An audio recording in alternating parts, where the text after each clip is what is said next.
होंगे तो ये वही हाथरस जिला है पश्चिमी उत्तर प्रदेश का, जहां एक युवक और युवतियों का लाश जो था वो पेड़ पर लटकता हुआ मिला था। कुछ साल पहले अगर जाएंगे तो ये वही हाथरस था जहां कुछ युवकों को वैलेंटाइन डे के दिन मिलकर 6-7 लोगों ने बहुत ज़्यादा मारा था। लेकिन इस बार की घटना उन पिछले सारी घटनाओं का रिकॉर्ड तोड़ दिया। आप महर्षि वाल्मीकि जी को तो जानते होंगे जिन्होंने रामायण की रचना की, लेकिन आज बात ये महर्षि वाल्मीकि जी की नहीं बल्कि मनीषा वाल्मीकि है कि इसकी हंसती खेलती ज़िंदगी को, इसके सारे सपनों को बर्बाद कर दिया कुछ मनचले लोगों ने, जिनके बहुत ज़्यादा गुरूर था कि हम बहुत पहुँच वाले हैं। 14 दिन तक जिंदगी और मौत से लड़ती रही मनीषा इस हॉस्पिटल से उस हॉस्पिटल तक रेफर किया गया और अंततः यह सफदरजंग हॉस्पिटल में अपनी आखिरी सांसें ली। और बदनसीबी तो देखिए इस मनीषा वाल्मीकि की कि इसे मुखाग्नि भी नहीं मिली अपनी परिवार के लोगों से। जिसे एक रीति रिवाजों के तहत हम अंतिम संस्कार करते हैं उसे पेट्रोल की तरह जलाया गया, जैसे घर के पुराने कबाड़ सामान को जलाया जाता है। अरे हमारे यहाँ तो कोई पाकिस्तानी या कोई आतंकवादी भी मरता है ना तो उसे हम उसकी परंपराओं के हिसाब से दफनाते हैं। और इस बेचारी की क्या गलती थी कि इसे रात 2 बजे जलाना पड़ा। लापरवाही की हद देख लीजिए। 4 मनचलों ने इसका अपहरण किया और मनीषा के गर्दन की हड्डी तोड़ दी गई, जबान काट लिया गया, रीढ़ की हड्डी टूट गई, कथित बलात्कार किया गया। इसके बाद मनीषा को वहीं हाथरस के अस्पताल में भर्ती कराया गया, जहां तबीयत बिगड़ता देख उसे रिफर किया गया अलीगढ़ में भी तबीयत नहीं संभली तो रिफर किया गया एम्स में। और एम्स ने क्या कहा, हमारे पास बेड नहीं है, और इसे ट्रांसफर कर दिया गया सफदरजंग अस्पताल में जहां उनकी डेथ हो गई। अब एक बात बताइए, ये एम्स में कई ऐसे वार्ड है जो खाली रहते हैं हमारे नेताओं के लिए, उनका कोटा है, नेताजी आएंगे, क्या वहां खाली जगह पे नहीं भर सकते हैं? आज किसी नेता को जरा जोर से खांसी आ जाए, देखिए पूरा एम्स लग जाता है उनके पीछे। लेकिन हम लोग के लिए ये नहीं लगेगा। अब जब बात विकास की होगी तो आप पूछिएगा कि विकास तब क्या चीज है कि जब अगर इतनी सीरियस मैटर को, जिसका गर्दन टूटा है, जिसकी रीढ़ की हड्डी टूटी है, ऐसे सीरियस मरीजों को भरने के लिए अगर उनकी भर्ती के लिए एम्स में सीट नहीं है तो फिर क्या हो रहा है, कहाँ गया यहाँ पर जो हम मेडिकल कॉलेज बनाएंगे, ये सब तो बन चुका है। इसका मतलब ये सब ढकोसला था। हमें पुराने से लेकर नए को तुलना नहीं कराना चाहिए। लेकिन हम आपको याद दिलाते हैं, आज से 8 साल पहले याद कीजिए, तब दामिनी जो थी उसका जब उसके साथ दिल्ली में 2012 में बलात्कार हुआ था तो उस मैटर पे उसे तुरंत वहाँ जब हालत नहीं संभली थी सफदरजंग हॉस्पिटल से तो उसे तुरंत एयर एम्बुलेंस से सिंगापुर भेजा गया था। लेकिन इस लड़की को, चूंकि ये दलित थी ना, इसको कौन पूछता है, इसलिए उठा के इनको पहले इस हॉस्पिटल से फिर उस हॉस्पिटल, यहाँ से वहाँ दौड़ा रहे हैं। एक अच्छा था, जब वहाँ हॉस्पिटल से नहीं संभला, हाथरस से, जब उनको नहीं दिख रहा है कि रीढ़ की हड्डी टूटी है, गर्दन टूटा हुआ है, मामला सीरियस है, तुरंत एम्स दिखाना चाहिए। और एम्स में नहीं है तो फिर हमारे स्वास्थ्य मंत्री को भी इन्फॉर्म कीजिए ना कि भाई सीरियस मैटर है, लीजिए। आज भी बहुत सारे सीट रिजर्व रखे होंगे नेताओं लोग के लिए, लेकिन इनके लिए नहीं थी और इसे जानबूझ के मरते छोड़ दिया गया। तो हम तो कहते हैं यहाँ 2 बार मर्डर हुआ, एक ही लड़की का, एक इन लोगों ने पूरा कर दिया, बाकी जो सिस्टम की लापरवाही थी उस वजह से इनका एक तरह से कहिए तो बचा सकते थे, क्योंकि 14 दिन तक यह लड़की जिंदगी और मौत से लड़ रही थी। और उसके बाद सफदरजंग ने जब पोस्टमार्टम किया तो पोस्टमार्टम में जितने नियम कानून प्रोटोकॉल थे सबकी धज्जियां उड़ा दी गई, बिना परिवार वालों को बताए बॉडी भेज दिया गया। मीडिया रिपोर्ट के हिसाब से अगर देखेंगे तो जिस वैन से गाड़ी बॉडी को लाया गया उसमें नंबर प्लेट भी नहीं था। जब यहाँ आए तो घर के लोग रोते बिलखते रह गए, लेकिन वहां पर समझा बुझाकर इन लोगों को रात 2:30 बजे क्या कर दिया गया, अंतिम संस्कार किया गया। काहे को अंतिम संस्कार किया गया? बॉडी जला दी गई। अंतिम संस्कार ऐसे ही होता है, पेट्रोल छिड़क के जला दीजिएगा। आप कोई सामान, घर का कबाड़ चीज जला रहे हैं, 2:30 बजे कहीं अंतिम संस्कार होता है? किस शास्त्र में लिखा है कि सूरज डूबने के बाद किसी महिला का अंतिम संस्कार होगा? किसने देखा कि मुखाग्नि किसने दिया? आप दे दीजिएगा वहां पर मुखाग्नि। मतलब आपको संस्कार भूल गया। बड़े बड़े बात करने कि सनातन संस्कृति को बचाना, इन्होंने डुबा दिया। देखिए इसको शर्म नहीं लगता है, वहां बैठ के हंस रहा है, इसको वर्दी किस लिए मिली है, इसको समझ में आता है? यहाँ पे सबको ऐसे लोगों को तो बर्खास्त कर देना चाहिए, सस्पेंड भी नहीं करना चाहिए, ताकि आगे जाके एक नजीर बने कि ऐसे खिलवाड़ मत किया कीजिए। पुलिस ने क्या किया, हाथरस को तो एकदम किला बना दिया। अरे भैया पुलिस वाले, आप लोग थोड़ा पहले सजग रहते ना तो आजकल महिलाओं की ये हालत नहीं हुई रहती। पुलिस ने FIR लिखा कितने दिन बाद? 8 दिन बाद। और नॉर्मल FIR लिखा था छेड़खानी का, बाद में दबाव बना तो फिर हत्या की कोशिश का लिखा गया। पहले FIR 4 लड़कों पे लिखना था तो केवल 1 पर लिखा गया, अब जाके 4 पर लिखा गया। इतना गंभीर मैटर हो गया, उसके बाद जाके यूपी पुलिस जागी, पता नहीं क्या, मतलब यूपी हाथरस जिला को पूरी कैद कर दिया गया। क्यों कैद किया गया? रात में आखिर 2:30 बजे आपने अंतिम संस्कार क्यों किया? क्योंकि जानते हैं कि अगर लाश को जला देंगे ना तो जो भी सबूत मिलता रहेगा, जो दोबारा पोस्टमार्टम की क्रिया होगी वो नहीं कर सकते हैं। तो 3 दिन तक यूपी पुलिस ने बहुत ही बेहतरीन षड्यंत्र करके जो चीज जांच में फंसने लायक थी उसको बेहतरीन ढंग से साइड करते गई ताकि कोई सबूत बचे नहीं। लाश जला दिया गया है, अब कुछ मिलने वाला नहीं है, दोबारा पोस्टमार्टम नहीं हो सकता है। पुलिस कर रही है रेप नहीं हुआ है, लाश अगर नहीं जलाया गया रहता, सुबह आती तो दोबारा पोस्टमार्टम होता। 8 दिन बाद आप मेडिकल करा रहे हो, वहां पे रेप के पुष्टि होगी, और आप कौन होते हो? रेप हुआ कि नहीं हुआ? पुलिस डिपार्टमेंट का ये काम है ये बताना कि नहीं हुआ। आखिर आप किसको बचा रहे थे? ये पुलिस लगाकर किसको बचा रहे थे? मीडिया को नहीं जाने दिए। मीडिया क्या पाकिस्तान से आए थे कि वहां जाके बम फोड़ देते? नहीं जाने दे रहे हैं। ये कोई मैटर बनता है? यहाँ पर किला बना दिया पूरी तरह से हाथरस को। इसका मतलब कुछ ना कुछ छुपाया जा रहा था, वरना कहीं नहीं छुपता था, डर नहीं। अरे कहीं मीडिया को रोका है? नहीं है। लेकिन क्यों रोका गया? तो कोरोना का दिक्कत है। अरे बहाना लेके पूरी तरह से सबूत को सपड़ा साफ कर दिया गया।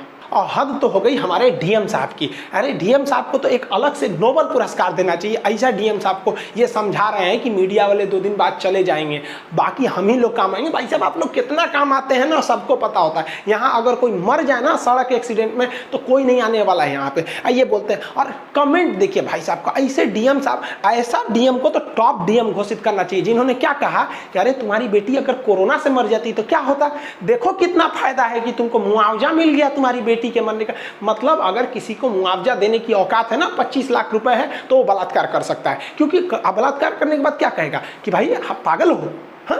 अरे कोरोना से मर जाएगी, कुछ नहीं मिला, बलात्कार करके मार दिए, 25 लाख रुपया मिला। मतलब इस हिंदुस्तान में 25 लाख रुपए आपको मुआवजा देने की है ना, तो आराम से आप बलात्कार कर सकते। ये कोई आम आदमी नहीं कर रहा है भाई, डीएम साहब कर रहे हैं, डीएम साहब यहाँ पर। और इस डीएम साहब को अभी तक सस्पेंड नहीं किया गया है, एसपी को सस्पेंड कर दिया गया। इनको नहीं सस्पेंड करना चाहिए, इनको भी एकदम परफेक्ट सस्पेंड करना चाहिए। और एसपी लॉबी जो आईपीएस की जो लॉबी है वो भी कह रही है कि आपने पुलिस वाले को सस्पेंड कर दिया, इनको क्यों नहीं किया? और हकीकत में भी है, इनको भी करना चाहिए। इतना आप बेतुका बयान देंगे। और डिजिटल इंडिया, अब जब मोदी जी चिल्ला रहे हैं जब से डिजिटल इंडिया, इनको अभी तक होश नहीं आया कि हम जो बात बोल रहे हैं वो कोई ना कोई रिकॉर्ड कर लेगा, वो भी जियो का डाटा इतना सस्ता है। बहला दिया सब इनको, बता रहे, समझा रहे हैं उनको कि मीडिया वाले चले जाएंगे, हम ही काम आएंगे तुम्हारे। अरे आज मीडिया नहीं रहती ना और विपक्ष इतना हंगामा नहीं किया रहता तो न्याय नहीं मिला रहता। उसमें राहुल गांधी पहुंच गए। अब राहुल गांधी पहुंचे तो लोगों ने कहा कि भैया ये राजनीति करने पहुंचे हैं। हकीकत में राजनीति करने पहुंचे हैं। और क्यों नहीं पहुंचेंगे राजनीति करने? राजनेता राजनीति नहीं करेगा तो कौन करेगा?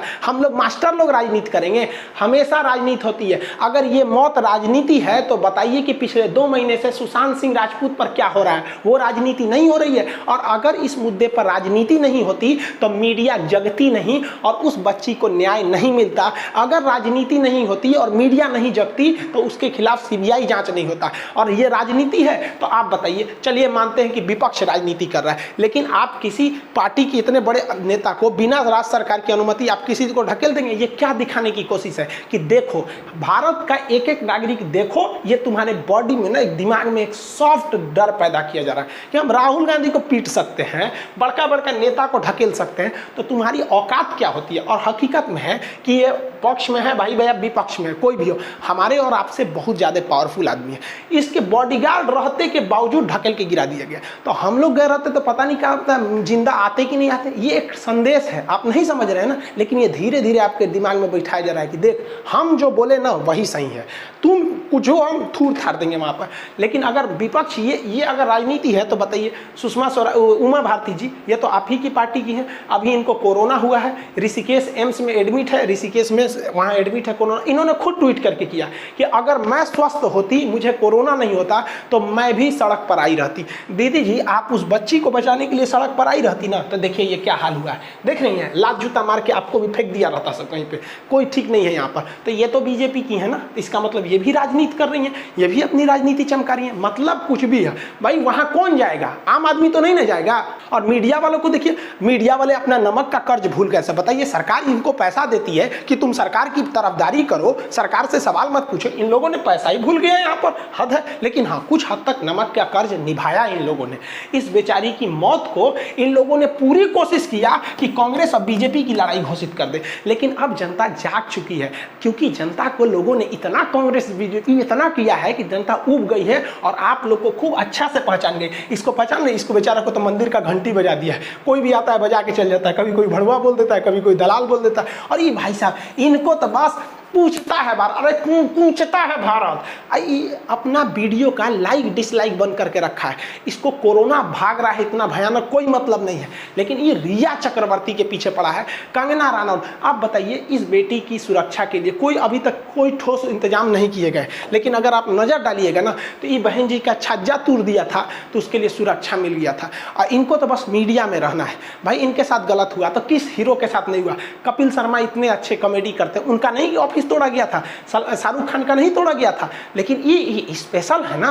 अगर ये बहन जी बस इतना बोल देना कि मेरे सपने में डायनासोर आया था और वो डायनासोर उद्धव ठाकरे ने भेजा था।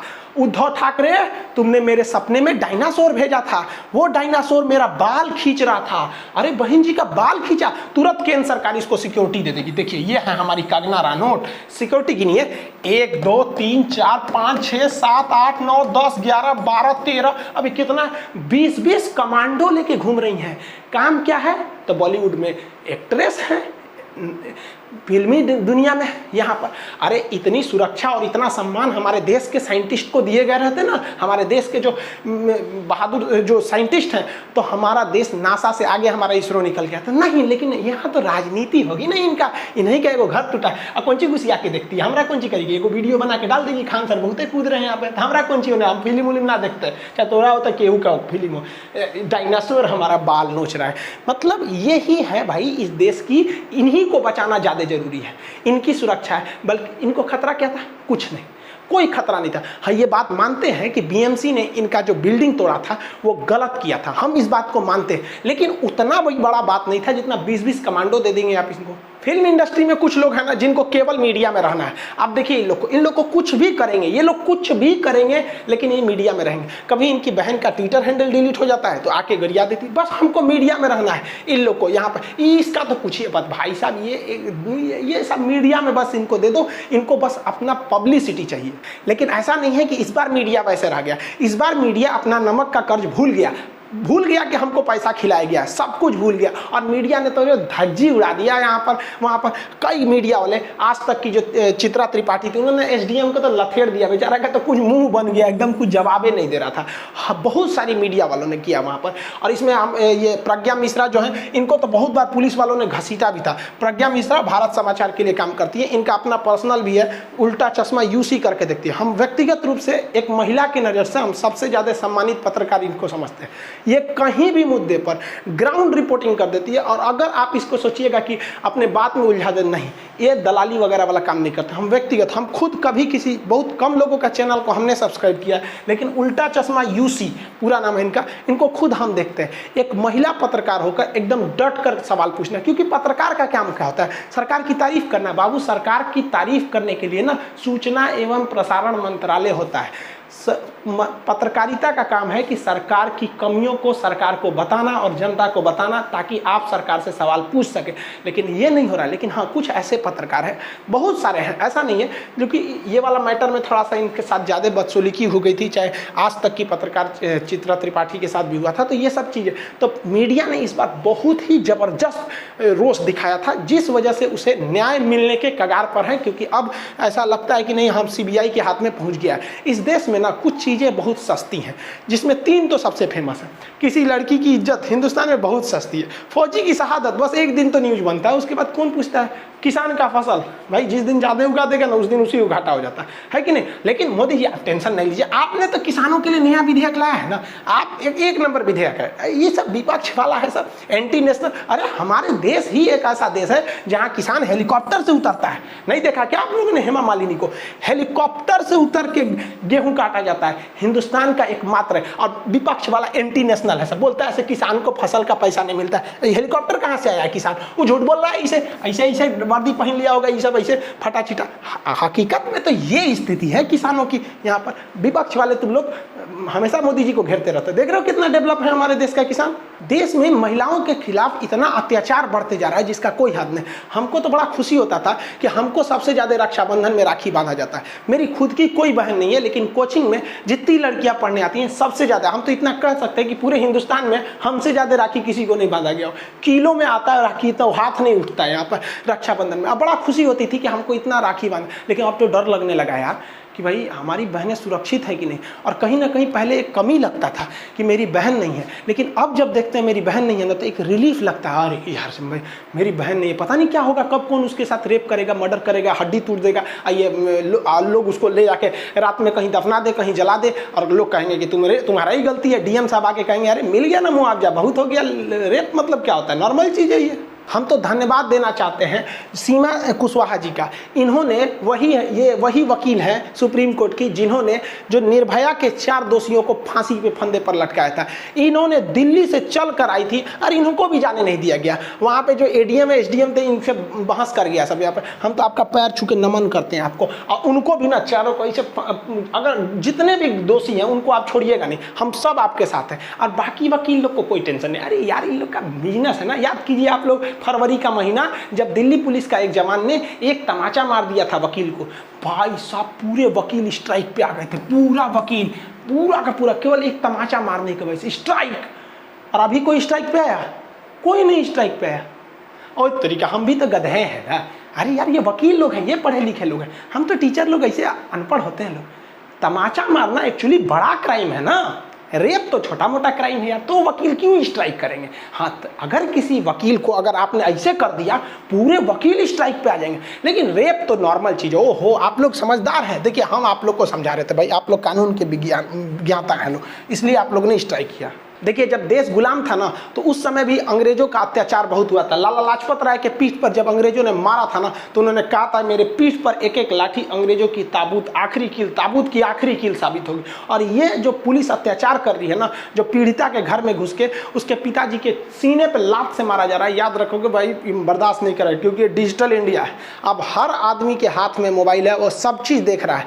भले आप मीडिया को खरीद सकते हैं लेकिन YouTube अभी भी स्वतंत्र है। आज़ादी से पहले अगर देखेंगे तो सबसे ज़्यादा दबदबा वकीलों का था, चाहे वो महात्मा गांधी हो, चाहे बाला साहब भीमराव अम्बेडकर हो, चाहे जवाहरलाल नेहरू हो, मोतीलाल नेहरू हो या सरदार पटेल हो। वकीलों का दबदबा था क्योंकि ये कानून के पढ़े लिखे थे। लेकिन अब ये 20वीं सदी आ गई, 21वीं सदी है, 2020 है। अब यहाँ पढ़े लिखे लोगों का वर्चस्व रहेगा। अब जानते हैं ये ज़माना यूट्यूब ट्विटर फेसबुक का है। आप ट्विटर पर आग लगा देगा सब, और गवर्नमेंट पर दबाव बनाने के लिए एकदम बेहतरीन ट्विटर है। और आप लोग तो छोड़िएगा मत, जो चैनल वाला उल्टा सीधा करता है डिसलाइक मारिए, ट्विटर पे तो आग लगा दीजिए कि हमें न्याय मिलना चाहिए। क्योंकि अगर आप दबे रहेंगे ना तो सब दबा के चल जाएगा सब। और यूपी में ऐसा कोई नॉर्मल मैटर थोड़ी है, ये हमेशा होता है। हम ये कोई यूपी है इसलिए हम इसलिए नहीं कर रहे। आप हैदराबाद में देखिए वहाँ पर, लेकिन हैदराबाद वालों ने ठीक किया, ये हैदराबाद की पुलिस भून दिया, इन सबको गोलियां मार दिया। सबको पता है इनकाउंटर फर्जी है तो ठीक है। यहाँ पे भी तो सबको पता है गाड़ी कैसे उलट गई थी। लेकिन विकास दुबे इतना खतरनाक हुआ क्यों? क्योंकि यूपी पुलिस की मिली भगत थी। इनको नहीं पहचान रहे हैं भाई साहब को।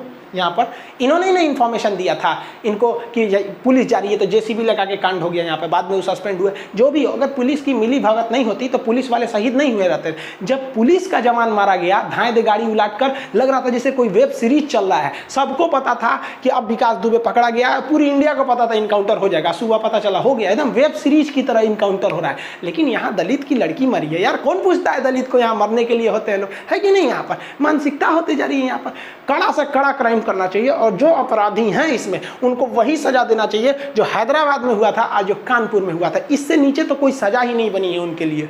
अरे उत्तर प्रदेश में हम क्या करेंगे ऐसे राम राज का जब सीता ही सुरक्षित नहीं रहेगी? अब याद करिए जरा सतयुग, जब सीता माँ को रावण ने अपहरण किया था ना, तो लंका में भी सीता जी सुरक्षित थी, जो दुश्मन के यहाँ, और यहाँ हमारे अपने यहाँ सुरक्षित नहीं है। और वही सीता जी जब लंका से वनवास काट के आई अयोध्या में ना, तो यहाँ यूपी के लोगों ने चढ़ा दिया उनको अग्नि परीक्षा में। लो यहाँ पर मतलब देखिए कि रावण के अंदर इतना इंसानियत थी जितना हम आज मानव के अंदर नहीं है। वो राक्षस था। हम लोग को तो लगता है कि भैया वो राक्षस, अगर उसे कहिएगा तो अब हम लोग को तब किस श्रेणी में रखिएगा आज के मानव को? उत्तर प्रदेश जो है ना कुछ दिन में उत्तरी कोरिया से आगे निकल जाएगा। और ये क्या तुम किम जोंग समझते हैं? आपने कहा बहुत खतरनाक है, तुमसे खतरनाक हमारी की यूपी पुलिस है। देखते हैं हमारे यहाँ के डीएम साहब कितने खतरनाक है। यूपी पुलिस को देखते हो, रातों रात चिता जला देते। तुम्हारे यहाँ है इतना पावर, यूपी पुलिस से टक्कर ले लोगे? तुमको पीछे छोड़ दिया हमारे यूपी पुलिस के लोग। और ये कुछ एंटी नेशनल लोग कहते हैं कि उत्तर प्रदेश में विकास नहीं हो रहा। उत्तर प्रदेश उत्तरी कोरिया से आगे निकल गया, ये क्या बोलेगा यहाँ पर? इसकी हिम्मत है थोड़ा उत्तर प्रदेश में आ जाए? पता नहीं कब इसका मरा जाएगा यहाँ पर, इसको समझ में नहीं आता है। हालांकि यूपी पुलिस ने अभी फाइनली सीबीआई जांच की मांग सीबीआई जांच के लिए अप्रूवल दे दिया है। हालांकि पीड़िता का कहना है कि सीबीआई जांच जो अपनी रिपोर्ट है वो कोर्ट को सौंपे, ना कि सरकार को सौंपे। यानी उनका कहना है कि सीबीआई जांच हो लेकिन सुप्रीम कोर्ट की निगरानी में हो। लेकिन हमारा मानना है उनको ये हैदराबाद वाली सजा दो। अगर कोई जो अपराधी है ना उड़ा दो एकदम बढ़िया से। और नार्को टेस्ट की भी बात कही गई है। नार्को टेस्ट और पोलियोग्राफिक टेस्ट होता है जो आपके हार्ट बीट इत्यादि को पकड़ लेता है कि अगर आप झूठ बोलते हैं तो एक संभावना रहती है पोलियोग्राफिक टेस्ट में आपके पकड़े जाने की यहाँ पर। और मोदी जी को भी कहते हैं और योगी जी को भी, जो एनएसए है ना यूपी का सबसे खतरनाक कानून, जो नेशनल सिक्योरिटी एक राष्ट्रीय सुरक्षा कानून रासुका है, ये इन लोगों पर क्यों नहीं लग जाता है? ओहो, डॉक्टरों पे अगर कोई थूक दिया तो सबसे खतरनाक कानून लगता है एनएसए। डॉक्टरों पे थूकना सरासर गलत है, उन पर लगना भी चाहिए एनएसए। लेकिन हमारा कहना है कि इन बलात्कारियों पे क्या एनएसए नहीं लगना चाहिए? और हमको ऐसा पता नहीं क्यों फील हो रहा है कि नहीं, थूकना ज्यादा बड़ा क्राइम है, बलात्कार ज्यादा बड़ा क्राइम नहीं है। क्योंकि अगर बलात्कार बड़ा क्राइम रहता, हड्डी तोड़ के सरेआम जीभ काट के मार देना बड़ा क्राइम रहता, तो सबसे बड़ा कानून रहता है एनएसए वगैरह, है कि नहीं यहाँ पे? समझे? और योगी जी आप टेंशन नहीं लिया। और एक और बात कहते हैं, हिंदुस्तान के लोग मुगलों की चमचागिरी करते हैं। आप कम करते पानी बोलता है सब, बताइए ये तो मुगलों की भाषा है पानी। आप इसका नाम चेंज कर दीजिए, हम आपके साथ हैं। पानी नाम नहीं रहेगा अब इसका, अब इसका नाम हो जाएगा अखिल भारतीय राष्ट्रीय पेयजल पदार्थ। यहाँ पर ऐसे मुगलों की भाषा बोलता है, सभी सबको समझ में नहीं आता भारत की संस्कृति। कोई एंटी नेशनल बोल दिया पानी तो समझ में, अखिल भारतीय राष्ट्रीय पेयजल पदार्थ हो जाएगा इसका नाम। यहाँ पे एकदम एक नंबर बात करता है सभी सब। वो तो हम थैंक्स कहते हैं इलाहाबाद हाई कोर्ट की लखनऊ बेंच ने, उसने स्वतः संज्ञान लेके यूपी को तो एकदम बढ़िया से लपेट लिया। उनके गृह सचिव को, डीएम, एसपी, जितने आला अधिकारी हैं सबको बुला लिया है कि आइए आप 12 तारीख को हम आपसे बढ़िया से निपटते हैं। और पीड़िता के परिवार को भी बुलाया है कि उनको दबाव में ना हो। अभी बढ़िया से कोर्ट ने एकदम बढ़िया से सुनवाई इनको अच्छा से किया।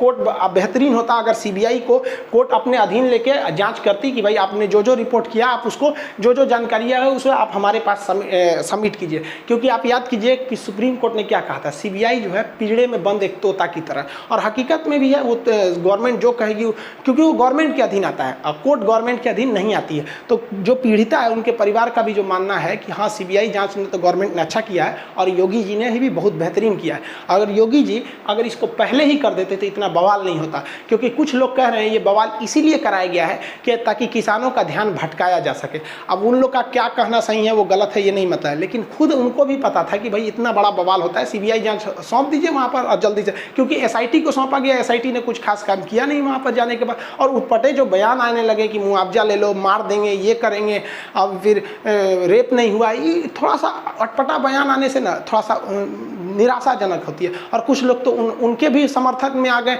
जो मतलब अपराधी हैं, अभियुक्त है। भाई आपके समर्थन की क्या ज़रूरत है? पुलिस अपना जांच कर ही रही है, सीबीआई कर रही है। जो पीड़िता है उनको भी अपने उचित सुरक्षा मुहैया कराना चाहिए सरकार को। लेकिन देखिए कहीं ना कहीं पुलिस और सरकार केवल इनकी जिम्मेदारी नहीं है कि ये ऐसी घटनाओं को रोक सके।